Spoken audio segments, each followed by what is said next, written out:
1-minute countdown.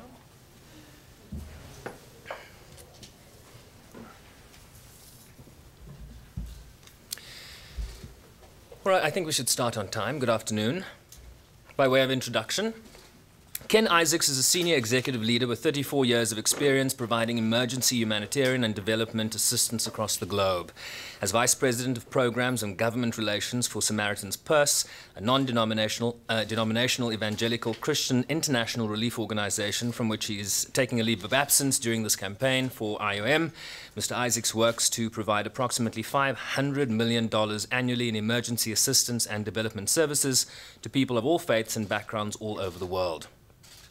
In 1985, he kicked off a humanitarian career that has since spanned 120 countries, primarily with Samaritan's Purse, as well as a stint as the director of the Office of Foreign Disaster Assistance within the U.S. Agency for International Development. At USAID, Mr. Isaacs led the U.S. government's emergency relief responses to the 2004 Indian Ocean tsunami and the 2005 Pakistan earthquake. He also oversaw U.S. humanitarian relief efforts in Darfur and southern Sudan, Niger, and Ethiopia, and remains a strong advocate for assistance in Africa.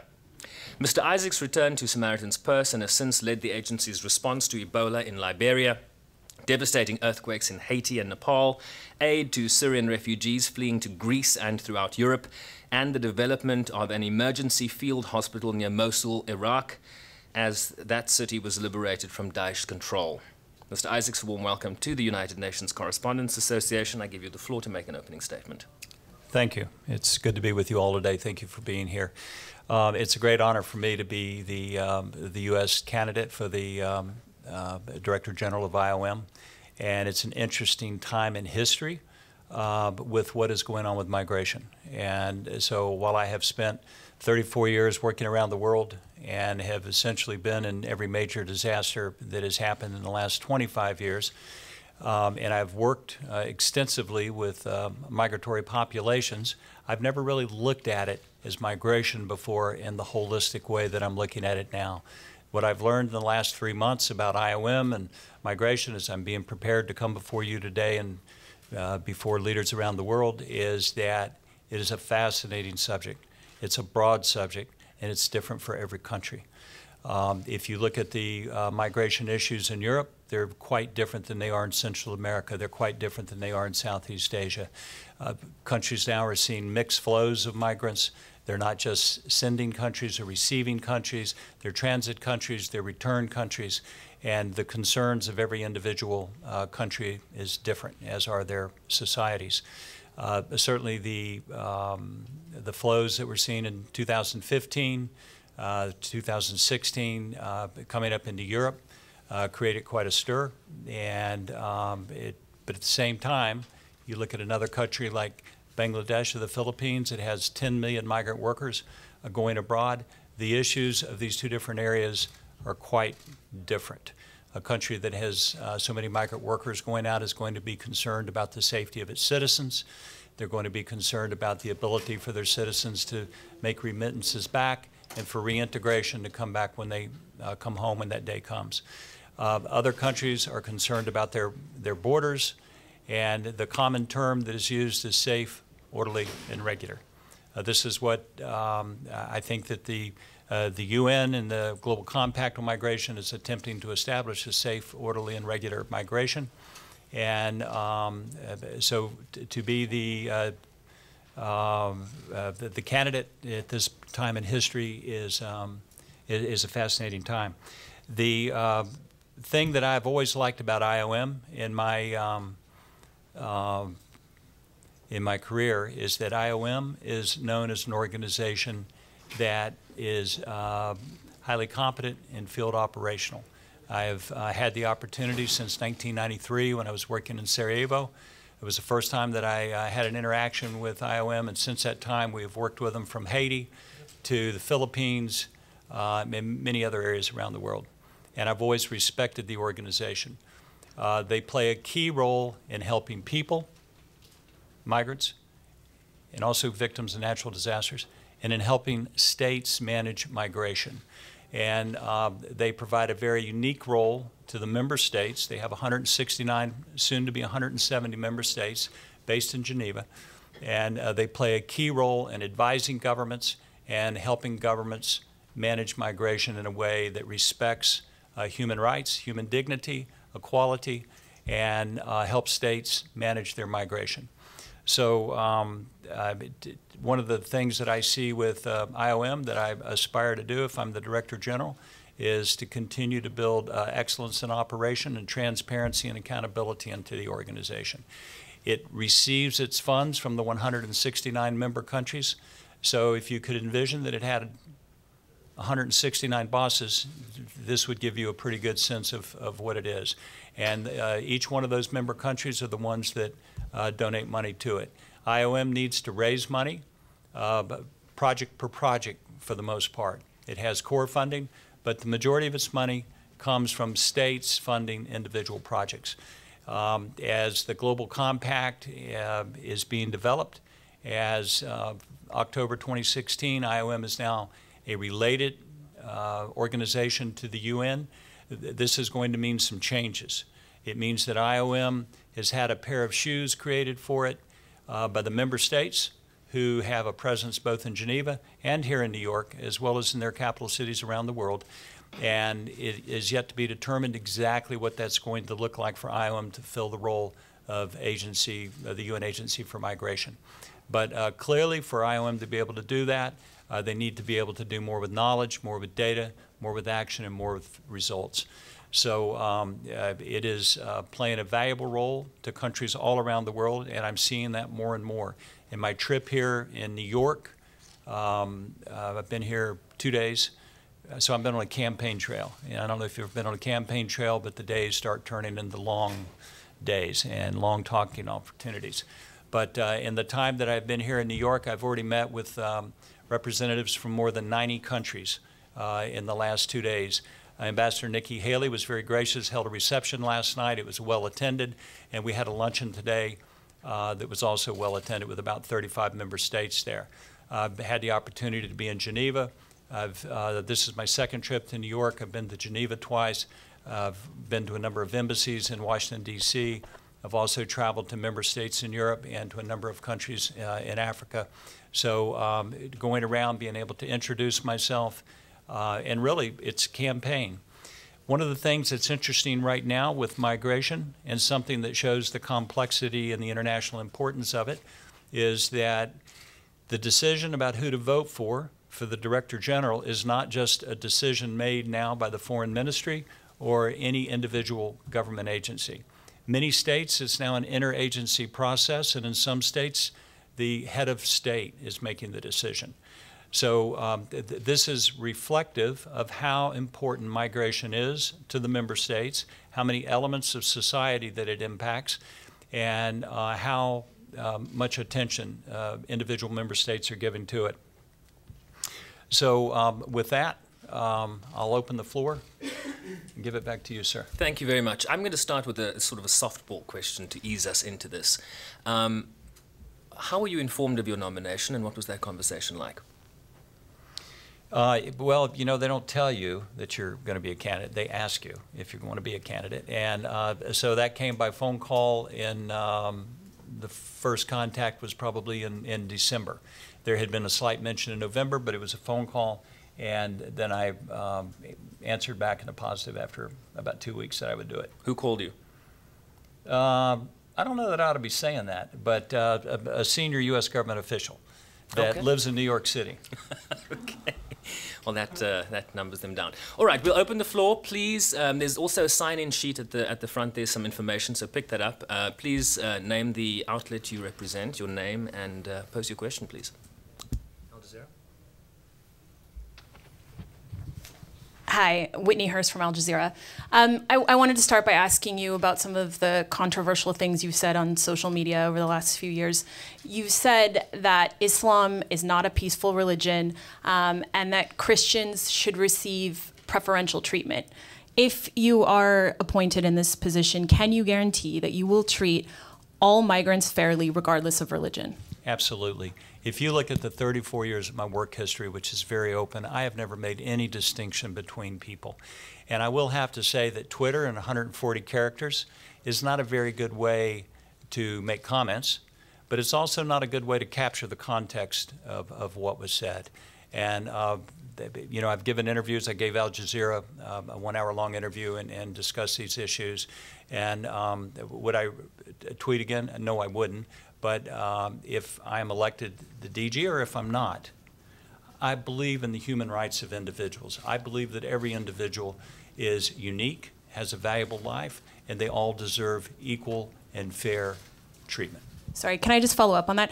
I have the mic. Sorry. Do you actually believe those things? You did tweet them. Do you believe that Islam is not a peaceful religion and that Christians should get preferential treatment? You know, for me to answer those questions, ma'am, I've got to go back and explain the context. I did not advise that Christians get preferential treatment. I was specifically talking about Christian refugees who had come from Syria, that they meet the definition of refugees. And in the other tweets that I did, there's nothing that I can say to change what I said. I've apologized for the hurt that I've caused. I have hundreds of Muslim friends around the world, and I've had them for years.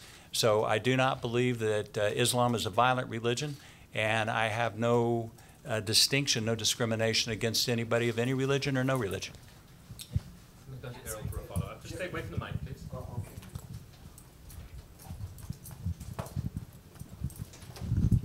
Then I'll come to you, Richard. Thank you. Thank you very much. Just a quick, short follow-up. Oh, Errol Avdovic, I'm a correspondent for Web Publica Press. I'm originally from Bosnia and Herzegovina. From Bosnia and Herzegovina? Yes, exactly. So what made you, sir, to make those comments on Islam, and what made you to change your heart and say, I was wrong? What made me say them and what made me change my heart to say I'm sorry?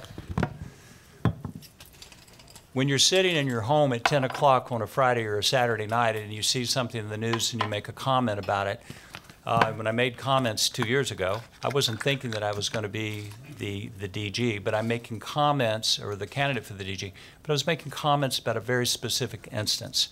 And I can't go back. Out of 13,200 tweets, there have been 15 or 20 that have been controversial. And I've stated clearly what my position is, that I have no discrimination towards anyone. I was in Bosnia-Herzegovina in 1993 and 1994, and the first time that I met IOM was when I was bringing a Muslim family out of Sarajevo to the United States for life-saving surgery for a young boy, and it was Christians that were attacking them. So I'm neutral on this issue. So what made you change your heart, and when you apologized after? What I apologized for was I did not mean to hurt anyone's feelings. I did not. That's not in my nature to hurt people. Richard Roth, CNN. I mean, I want to ask, and you've done more refugee work in one day than I have in my life, but I want to ask Ken, like, who are you? I mean, you tweeted or retweeted climate change is a big hoax. You tweeted out John Ash, who we know here, former General Assembly president, was that he was set to testify against Hillary Clinton and was found with a barbell on his neck, false conspiracy there.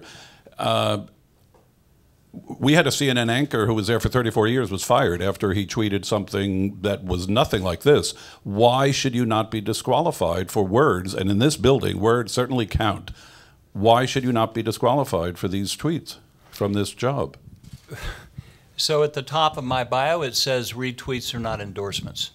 And a lot of the retweets that I make are to stimulate conversation. This bio does not say anything. It's not listed. If I was doing a bio review, it would say at the bottom, in 2017, he started getting involved in a controversial issue regarding his tweets. It's not listed on this bio. I'm talking about the bio on my Twitter account. Everybody's bio says that. And retweets don't mean endorsements. So your question is why I shouldn't be disqualified? Because I have 34 years of practical experience that has clearly demonstrated compassion, fairness, and equal treatment for people of all races, all religions. Hi there, James Reinl, MEE. Thanks so much for the briefing. Before it gets adversarial, I'll maybe switch the topic over to you know, what you would do in the job. You spoke on a couple of times in your opening remarks about security and safety as being one of your concerns. Obviously, the administration that has nominated you has tried to boost the security and safety of US citizens, but the feelings that are here are also shared by citizens in Paris, London, and other cities that have been subject to attacks by Muslim extremists.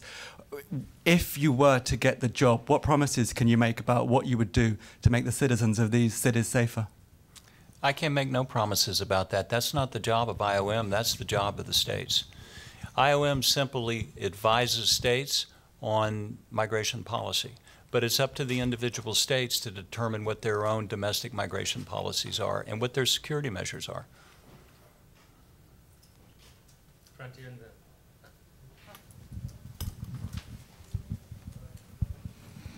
Thank you very much. And my name is Mushfiqul Fazal. I am from Bangladesh, and I'm representing Just News BD.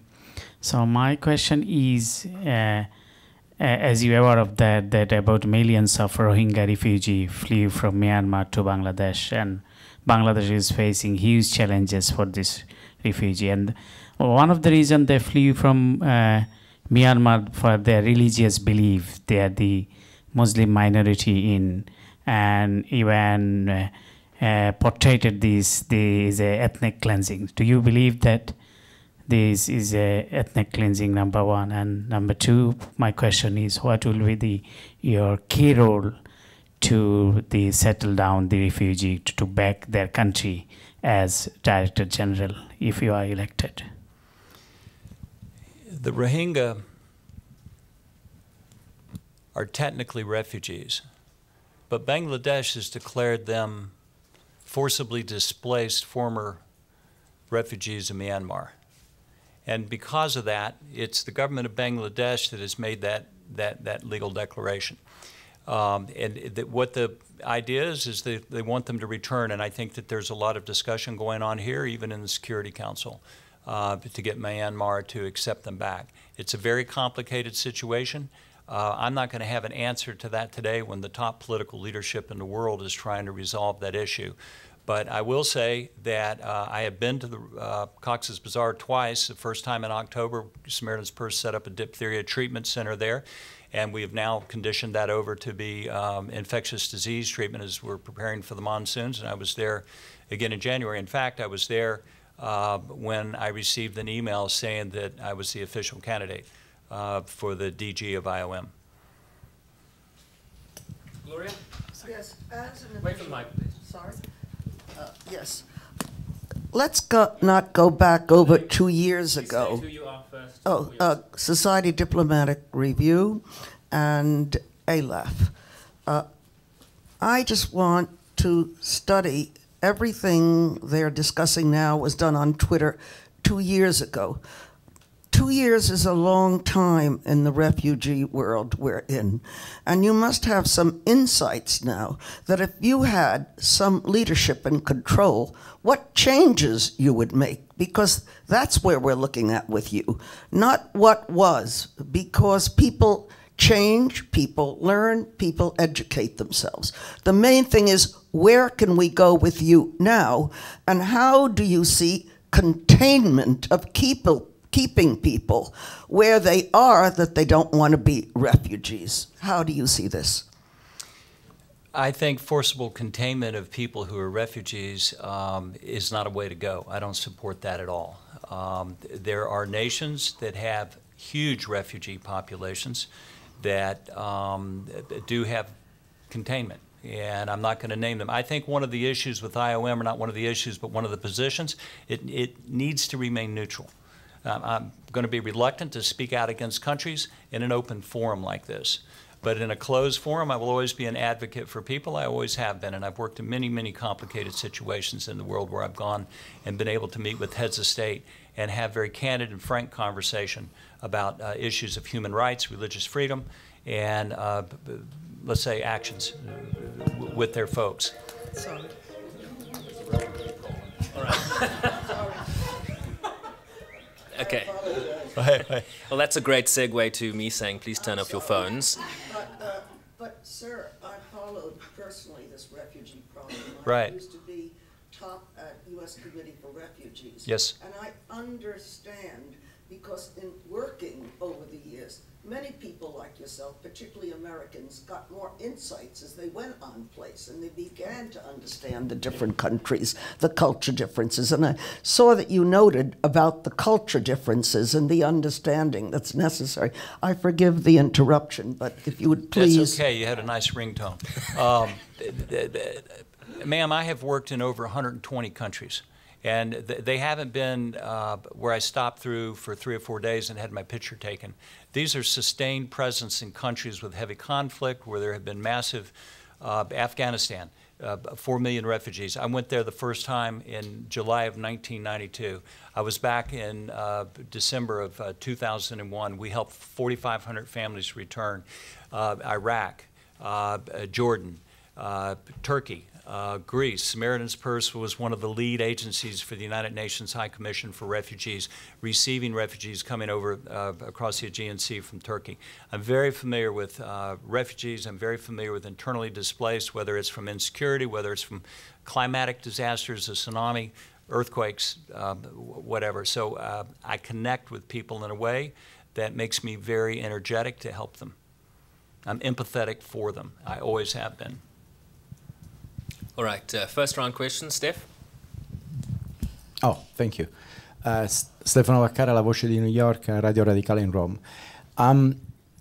First of all, as a leader of the EMU, should deal more with immigrants, right? Migrants than refugees. That's for what I understand. Now, my question is, when do you consider a migrant somebody that leaves its country for economic reasons, let's say, they transform in a refugee when he's actually in his journey to try to reach the country they wants to reach.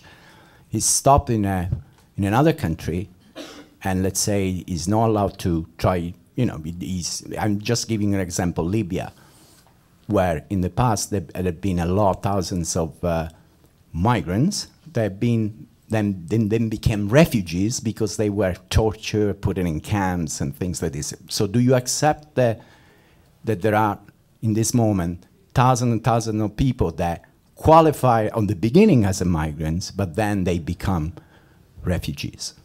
Yes, I accept that. I mean, if a person flees their home because of insecurity or lack of opportunity, those can be very different things. If they're being persecuted and would qualify under the 1951 convention, they sort of technically would need to get out of the country and have an interview process to formalize that. In the meantime, from the point of where they leave, particularly when something happens and many people are moving, they need humanitarian assistance. And the Constitution and the mandate of IOM allows for that to happen in that interim period. But what you're bringing up is the division of labor, the question of a division of labor between migrants and IDPs. This is always going to be a management issue. It has to be decided at every situation what's going on there on the ground. And I think, to me, the important thing will always be the welfare of the people. And then the decision to respond and who's going to respond would be then a question of not whose turf it is to respond, but who has the quickest capability to get there because they need help right now. This is the way that I think about that. I hope that answers that question. Margaret? Thank you. I'm Margaret Bashir with the Voice of America. 2 questions for you, Mr. Isaacs. The first one is, you talked about your campaign, your travel to Europe and Africa. Who's paying for that? And secondly, what's your vision for the IOM if you're going to be the Director General? The administration that's put you forward is very much into getting its money's worth on foreign aid and on contributions at the UN and such. So would you be trying to trim the budget at the IOM? Would you be trying to do certain reforms? What's your vision for the organization for your what would be a 5-year term? What was your first question, Margaret? Who's paying for all your travel? Who's paying for my travel? Yeah. So the United States government is paying for the travel. I am on leave of absence from Samaritan's Purse. I receive no salary from the U.S. government. They just pay my expenses. And if you've ever gone through the bureaucracy of turning in a claim in the U.S. government, you'll find out that doesn't happen fast. So that's the way that works. The vision for IOM, So IOM is an organization with an income of about $1.6 billion a year, and it has 10,000 employees. The organization that I have been running has an income of over 500 million, really about 800 million a year, and it has 5,000 employees stationed in locations around the world. And let's say the excellence in accountability and management is something that is going to be needed. Somebody who has run a large organization and knows how to do that in the proper context. DG Bill Swing, who is the Director General now, has been there for 10 years. The overhead of IOM, I met with Ambassador Swing when I was in Geneva back 6 weeks ago. He told me it was 3.9%. It's going to be hard to improve that. And I don't know that it needs to be improved. I think that what IOM needs, after having spoken with so many member states, is it needs to be adapted to meet the needs of the member states today in the world of migration, where migration is. And I think that's going to call for IOM to be more authoritative and informed and in command of knowledge, of data, of action, and results. And IOM needs to be, I don't want to say reformed, I don't want to say transformed, but it needs to be increased in its capabilities. And so I see it as in many ways, as a partner, as a service provider to people in need and to states to help them manage their migration. All right, second round. Al Jazeera. Sorry, just to go back to the things that you've said on social media in the past. My colleague referred to this earlier, but one of the things that you tweeted was that climate change is a hoax. And the body that you've been nominated to lead says that climate change is one of the driving factors behind migration. Do you believe climate change is real, and do you believe that it has an effect on migration? So, ma'am, the context that I made that tweet, this is the last time I'm going to comment on the tweets. You know, you all can ask me questions all day long, but I've done deep, in-depth interviews on this. The context of the tweet was a conference that was held in Paris about climate change and terrorism. And I said, this will be a joke at the dinner table of ISIS. I have responded to disasters around the world from climate change, from climatic disaster. The drivers of climate change really don't matter if you were in the Caribbean and got hammered by 5 hurricanes this past fall. If you were in the Irrawaddy Peninsula of Myanmar in 2008 when the cyclone came through, or if you were in the Philippines when 8,000 people were killed through Cyclone Haiyan. Those things are real. Flooding is real. Drought is real. I don't deny that at all. And I know that IOM has a number of strategic objectives. I've met with the the South Pacific Island countries, and they're very, very concerned about rising water levels, and I see that. IOM has strategic objectives to go from mitigation all the way to total evacuation and abandonment. There are some very interesting frameworks, legal frameworks being established with neighboring countries who would receive people. It's very interesting. And so, no, I don't deny it. Richard? I asked about the tweets. It's off. Sorry, I turned it off. A little. He doesn't need it. Al Jazeera trick on CNN. Just as a recommendation for people who will follow you in your path. 1, I hope you're not using Scott Pruitt's travel agent on your overseas missions. 2, maybe you have to change your Twitter password, as 30 million have to, apparently, from maybe you've heard that this was in the news. But there's been a pattern in Trump administration appointments. John Cordova, HHS, Khizr Khan, the father, Gold Star father, Muslim Brotherhood agent, Carl Higbee, as you know, the black race has a lack of morality. Black women think that breeding is a form of employment. Ryan Zinke appoints someone, Vallely, the general, who said Obama is a Muslim in nature, no proof that he was ever born in Honolulu. I mean, the list is endless. A, what kind of administration do you believe is picking people who now seem to go against their views? And 2, what is your recommendation for people younger than you and me who are thinking of being in politics and going forward who use social media? I cannot speak to the Trump administration and their candidates, and you are much more informed on domestic political issues than I am. Now, I can talk to you about who the head of states are in 100 different countries and what the motivations for war are. My advice on young people, you better be careful about social media and what you might say casually. I would give you that advice. I haven't tweeted in a year and a half. Well, let's go back and drag through your graveyard. Please. That's an entirely different conversation. Yeah, I'd invite you to, definitely. Any more questions before we wrap? Gloria? Yes, because states are involved, and we find that even here in the United Nations, there's such a thing as nepotism, family influence. Have you found this in your travels, working with the various countries? Have I found nepotism? Nepotism.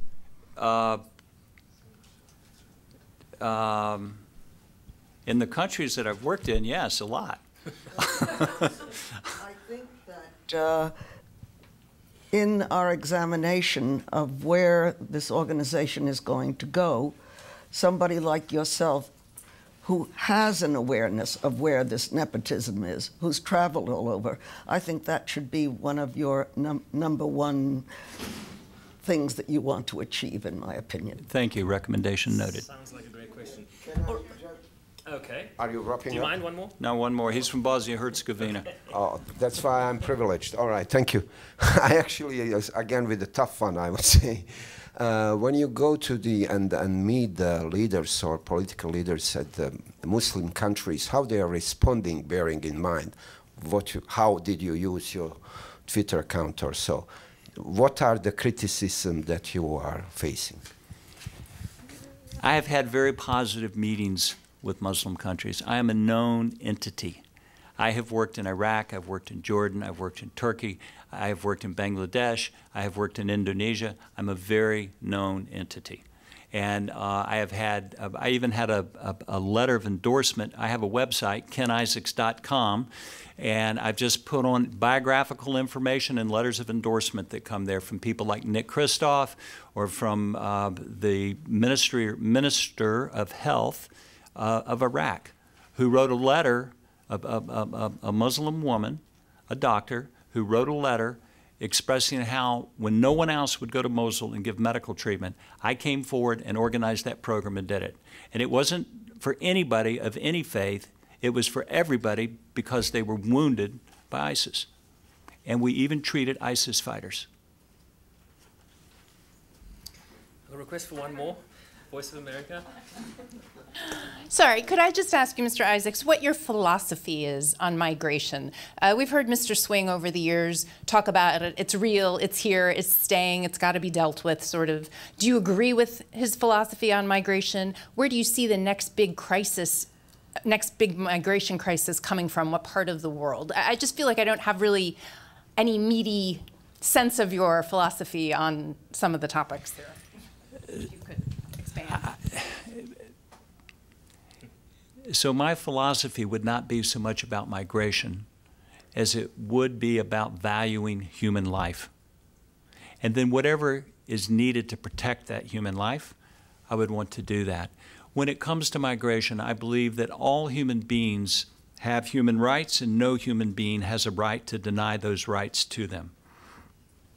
Migration is a complicated process. It's never going to be like a light switch. It's been turned on and now it's managed. It's never going to be that way. One thing that all of us in this room and all of us in this building and in this city have in common is we descended from migrants. There are no exceptions. And if you think 1, 2, 3, 10 generations in the future, they're all going to be migrants. The United States has 47.5 million migrants in it. And according to UNCA, that's more immigrants in it than any country in the world. Other countries are receiving huge numbers. People are on the move. DG Swing is correct. It is happening. It can't be stopped. It's not going to be stopped. So the question is, how do nation states manage it in a way that respects human rights and allows them their sovereign right to establish and implement their domestic migration policies? I mean, I think this is the reality of the day, and I think that IOM's job is to get in the middle of those things and help manage it. That is my philosophy. Next crisis? Oh, next country. Well, I don't know. I mean, who knows what's going to happen? But clearly, if you look in northern Africa, there's a bulging population there. There are people coming out trying. You know, they put their lives to great risk to cross the desert, to get up to the Mediterranean Sea, and cross the Mediterranean Sea. And even if they're successful in getting to Europe, they may be turned around and sent back, deported back because they don't qualify for asylum. Nobody wants to see them putting the lives of their families and themselves at great risk. Why are they leaving? They're leaving because it's either insecure or they don't have opportunity. I think that when we look at migration in the world today, it calls for a new paradigm of development and what development is. And that is something, the drivers of migration, I think, are worth the investment of knowing more about and addressing.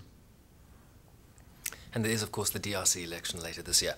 Anyway, thanks very much. I will just say, Mr. Isaacs, that candidates love to come and talk to us. They don't mind talking to us, but when they get the job, suddenly they're unavailable. So if you do become the DG, come back and talk to us. So let me tell you something, my friend. I'm listening. I'm listening. I will talk to you. I want your card. I will come and talk to you frequently. I think that one of the issues with migration today and migrants is their story needs to be told. It is a complicated story, a story full of data. It's got so much data that you can't see the forest for the trees. And some way that story needs to be reduced down to the human element. And my intention, if I am elected, if I'm fortunate enough to be elected, and I want to be, as DG of IOM, is you probably will not see me at a lot of diplomatic meetings, but you will see me at every disaster in the world. You will see me on the front lines of where migration is going on. You will see me on the front lines of where immigration and human suffering is going on. And that is what I will come and tell you, and I will come and tell you freely. Thank you very much. Thank you. Thank you, sir. Thanks, everybody. Hold on. I want your card. Happily give it to you. Thank you.